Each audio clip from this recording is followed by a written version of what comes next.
अब इस वीडियो में मैं पार्ट 16 के प्रश्न उत्तरों को लेकर आई हूँ। आइए इसके प्रश्न उत्तर देखते हैं। मौखिक का पहला प्रश्न देखते हैं।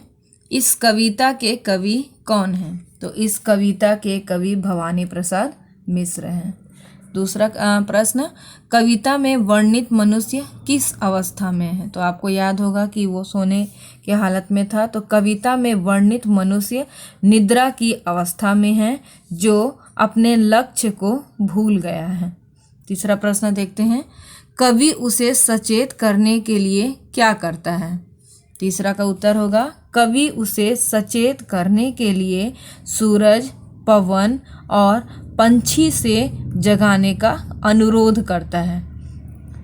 चौथा प्रश्न देखते हैं, पवन, पंछी और सूरज किन किन के प्रतीक हैं?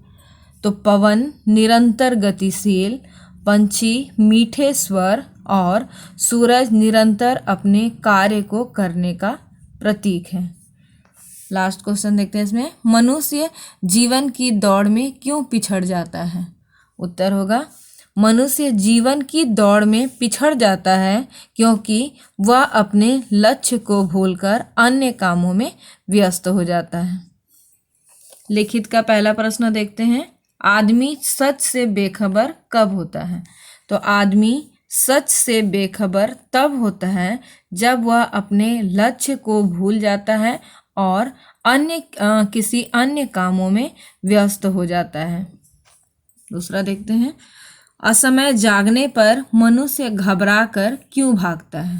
तो आपको पता है ये असमय जागने पर मनुष्य घबरा कर भागता है ताकि व्यक्ति उससे आगे निकल गया जो व्यक्ति उससे आगे निकल गए हैं वह उन्हें पकड़ सके और अपनी मंजिल को पा सके, मतलब उसको वह पीछे कर सके, इसलिए वह घबरा कर भागता है। कविता का संदेश अपने शब्दों में लिखिए। देखते हैं इसका उत्तर, कविता में संदेश दिया गया है कि हमें समय को बर्बाद नहीं करना चाहिए, हमें इसका सदुपयोग करना चाहिए।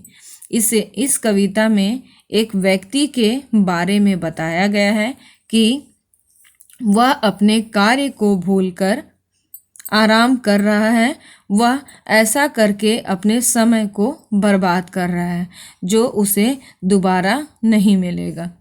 इसमें चौथा देखते हैं, भाव स्पष्ट करें। इसका भाव स्पष्ट करना है, घबरा कर भागना अलग है, क्षिप्र की गति अलग है। क्षिप्र तो वह है जो सही क्षण में सजग है। आइए देखते हैं इसका। पहले आपको प्रसंग जैसे आप लिखते हैं वैसे आप प्रसंग लिखेंगे, इसके बाद इसकी व्याख्या देखते हैं।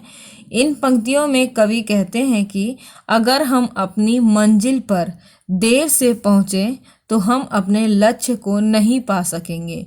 जो अपने लक्ष्य के प्रति सजग रहता है, सतर्क रहता है, लिख सकते हैं, वही अपने लक्ष्य को पा सकता है। गतिशील व्यक्ति वह है जो समय का सदुपयोग करता है। ये इसका भावार्थ हो गया। आगे देखते हैं इसका भाषा बोध। भाषा बोध में देखिए, निम्नलिखित शब्दों का वर्ण विच्छेद कीजिए। तो वर्ण विच्छेद आप पहले भी पढ़ चुके हैं, तो ये आपसे हो सकता है, ये आप बना सकते हैं। तो एक बार आप देख लीजिए इस तरह से, जैसे आप वर्ण विच्छेद सबका करते हैं, छ का क और श होगा हलंत के साथ में। तो इसी तरह ये चारों, ये जो दिया हुआ है ये आप अपनी कॉपी में बनाएंगे। सेकंड देखिए, कविता में बे उपसर्ग युक्त शब्द बेवक्त और बेखबर प्रयुक्त हुए हैं। इसी प्रकार बे उपसर्ग द्वारा 3 नए शब्द बनाइए। तो 2 जो दिया हुआ है वो आपको नहीं बनाना है, उसके अलावा कोई 3 बनाना है। जैसे यहाँ पर देखिए, बेशर्म, बेवफा, बेइंतहा, बेकार। इसके अलावा आप कोई बना सकते हैं, बे उपसर्ग से कोई और 3 नए शब्द बना सकते हैं। इस तरह ये पार्ट 16 आपकी पूरी होती है। इसके प्रश्न उत्तर और भाषा बोध आप अपने कॉपी में लिख लेंगे। धन्यवाद।